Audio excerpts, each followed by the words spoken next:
피의자는 단순히 생리 현상을 하는데 옆에서 방을 봐달라는 취지로 진술하고 있는데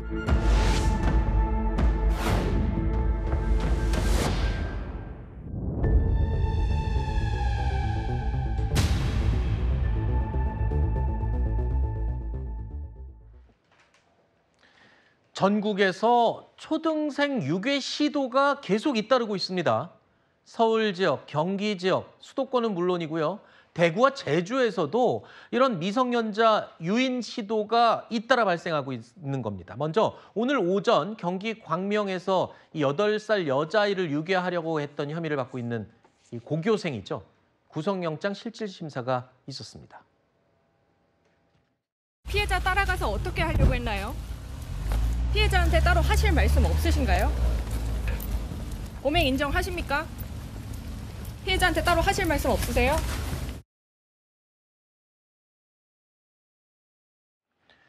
자, 8살 여자아이를 뒤쫓아가서 입을 막고 유괴까지 시도했던 것으로 알려진 이 사건. 10대 이 고교생이었습니다. 심지어 성범죄 목적으로 이런 범행을 저질렀다고 본인이 진술까지 다 했죠. 그만큼 구속영장 실질심사 결과에 귀추가 주목됩니다. 하지만 상황을 고려할 때 혹시 영장이 또 기각되는 게 아닌가라는 생각도 들고요. 하여튼 법원의 결정을 한번 지켜보도록 하겠습니다.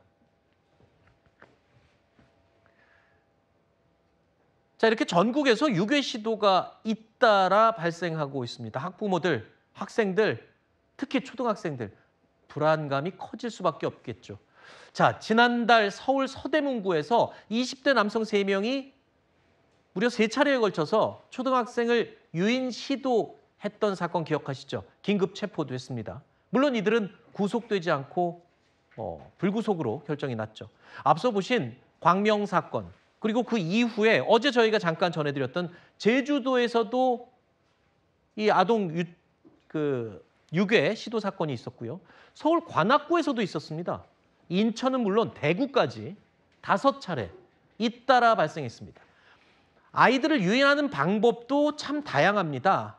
짜장면 먹으러 가자라고 꼬신다던가 애기야 이리 와라면서 초등생의 손을 낚아채려고 한다든가 자, 이런 혐의를 받는 60대 남성도 있었고요. 심지어는 초등학생에게 아르바이트를 제안한 30대 남성도 있었습니다. 바로 제주에서 일어난 사건, 화면으로 보시죠. 초등학교 인근 도로에 승용차 한 대가 서 있습니다. 가방을 맨 초등학교 여학생이 운전자와 뭔가 얘기를 나누고 있는 모습인데요. 학생이 차량 뒤쪽으로 발길을 옮기자 이 차량 슬금슬금 출발하더니 인적이 드문 골목길을 향해 달아납니다. 피의자는 단순히 생리 현상을 하는데 옆에서 방을 봐달라는 취지로 진술하고 있는데 피해 아동은 가까운 파출소로 찾아가서 신고하게 되었고요. 신고 과정 중에 조그만 차량이라는 그런 특징만 설명을 좀 해줘서 자, 이 30대 남성 차마 초등학생에게는 입에 담기 어려울 정도의 부적절한 요구를 했던 것으로 알려지고 있는데요. 근데 정말 다행인 건요. 이 아이가 정말 발빠르게 현명하게 대처를 잘했기 때문에 이 상황을 모면할 수 있었고요. 특히 이 범인을 긴급 체포할 수 있었다고 합니다. 어떻게 했던 거죠? 제주 서귀포시 초등학교 인근에서 벌어졌던 사건인데요. 이 사건이 이뤄진 시간이 오후 2시 40분경이었습니다. 말 그대로 대낮이었고 주위에 행인도 많았습니다. 이 차량이 귀가하던 초등학생 아이에게 접근을 하다니 재미있는 일 보는 아르바이트 할래? 이렇게 물어본 겁니다. 네.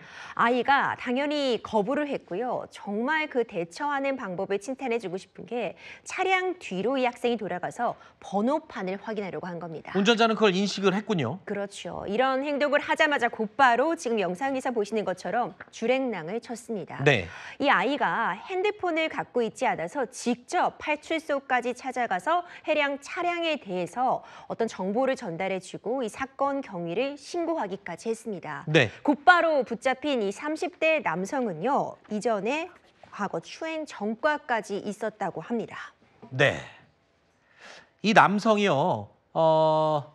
경찰이 구속영장을 신청한 것으로 알려졌습니다. 말씀하신 것처럼 초등생 유인을 시도했던 건 물론이고 이 남성 과거에 추행 전과도 있습니다. 그만큼 이번 사건 그냥 넘어가서는 안 될 것 같습니다. 이런 가운데 힘없는 아이들을 상대로 한 악질적인 이 범죄는 끊이지 않고 있습니다. 이것도 영상 보면서 설명드리겠습니다. 90대 남성이 마트의 좁은 통로를 걸어가는데요. 맞은편에서 초등학생 2명이 나란히 걸어옵니다. 초등학생들과 남성이 엇갈려 지나가는 그 순간 남성이 자신의 왼팔을 쭉 뻗어 10살 어린이의 몸을 만집니다.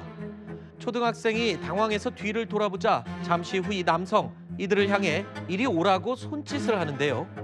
초등학생과 신체 접촉이 있기 직전 상황을 보면 이 남성은 성인 여성 2명과도 잇따라 마주보며 지나갔지만 이때는 왼팔을 자신 몸에 바짝 붙이고 있어서 신체 접촉이 없었습니다.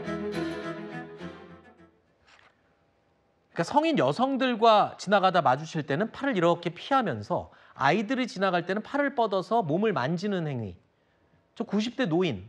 의도가 불순한 게 맞는 거죠, 지금? 그렇죠. 사실 조사 결과 이 90대 남성 아이들을 만지려고 한 게 맞다라는 취지로 진술까지 했다고 합니다. 네. 충격적인데요. 이 좁은 마트에서 지나가다 보면 일부 신체가 부딪힐 수 있겠죠. 하지만 영상을 보더라도 다분히 고의가 있습니다. 성인 여성들에게 옆에 지나갈 때는 팔을 붙이고 걷다가 아이 둘이 함께 지나가자 일부러 이 왼손을 뻗어서 아이들 쪽으로 몸을 이제 손을 갖다 대는 그런 모습이 확인이 됩니다. 아이들이 놀라서요. 깜짝 놀라며 뒤돌아보는 모습까지 영상에 고스란히 담겼습니다. 바로 부모님에게 전화해서 상황을 알렸고 CCTV 확인 및 조사가 이루어져서 바로 체포가 될 수 있었습니다. 네.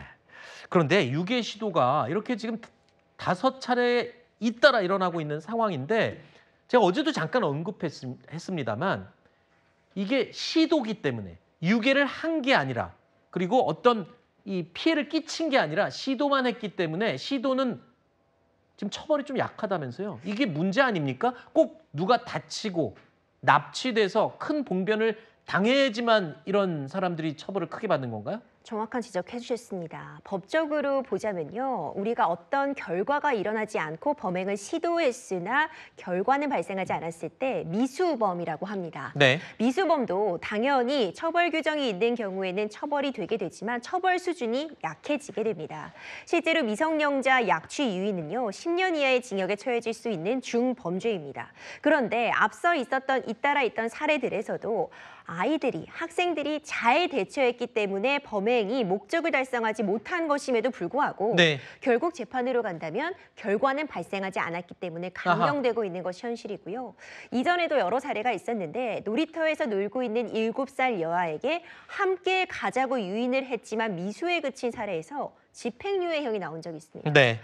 또 뿐만 아니라 본인의 집에 함께 가자고 했던 사례에서도 사실상 솜방망이 처벌이 이루어지는 경우들이 정말 많아서 네. 문제점으로 지적되고 있습니다. 예전에 스토킹 범죄 그리고 데이트 범죄, 폭력 이 사건도 피해가 발생하지 않아서 경찰이 해줄 수 있는 게 없습니다. 라고 방치했다가 안타까운 목숨을 잃고 크게 다치고 이런 사태가 잇따랐었잖아요. 요즘은 조금 강화가 되긴 했지만 또다시 이런 일이 반복돼서는 안 될 것 같습니다.